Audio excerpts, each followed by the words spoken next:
Hey, what is up? I gotta make this quick video. I was just searching something on the internet yesterday.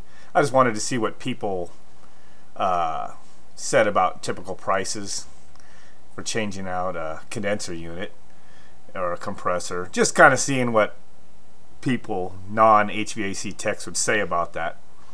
Because I've been out of the residential business, part of it, for about 5 years. Do commercial only, and I do my own side jobs for some customers I got. But I came across this page, and this post right here, as I got down to it, I just had to start laughing. This is your guy that's gonna like mess up what the typical homeowner thinks that HVAC technicians pay and what they do to fix units, trying to oversimplify it and make it look like there's nothing to it. For when we change a compressor.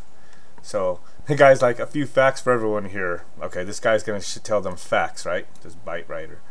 Compressors are the most expensive component in AC, but even still they are not that expensive.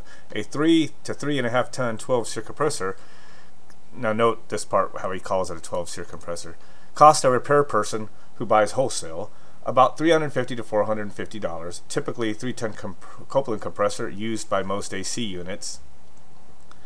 You often replace the dryer on the unit too, the big round tube soldered in on the line. That's another $50 to $80, and usually the thing that causes your compressor to go bad is the condenser fan is not cooling the unit properly. That's another $50 to $100.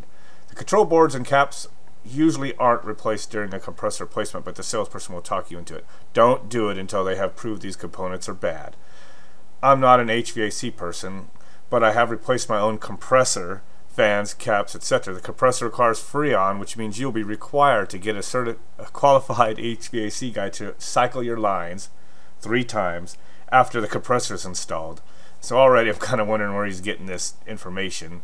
It already sounds like he's probably changed one, but then he paid somebody to come vacuum it and charge it. But he's an expert here, right?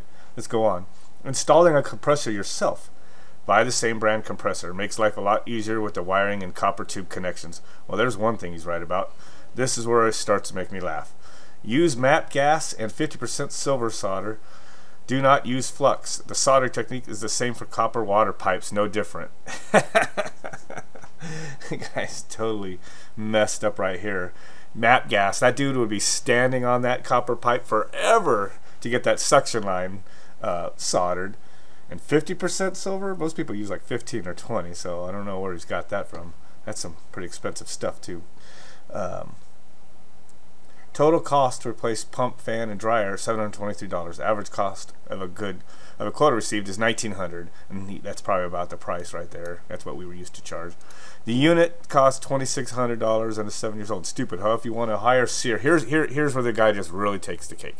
If you want a higher SEER AC, simple. SEER is rated at the pump, not the coil. So install a better pump with a higher SEER. Ta-da!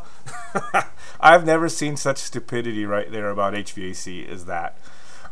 Anybody that's in the HVAC world, if they look at a unit, it's like the same brand, let's say, from a 10 SEER to a 13, 14 SEER or anything like that, they're going to see the first thing that's different is the condenser coil will have more surface area. The pump moves the amount of BTUs that the unit is rated for. It's the design of the expansion valves, the blower, and the coil surface area that gives the efficiency. So this guy was completely backwards on that. And then here's this guy, you know, best tip anyone could give you when it comes to an AC unit: change your condenser fan every 5 years, no matter what. Okay, I won't argue totally with that if someone chooses to change their motor every 5 years, because, you know, it's getting worn by then. But here's where the guy makes me laugh again. They're cheap motors and take about 30 minutes to install. You can also just take them apart and clean out the insides. All of them are brushless. They tend to go bad because dust and grime get in them.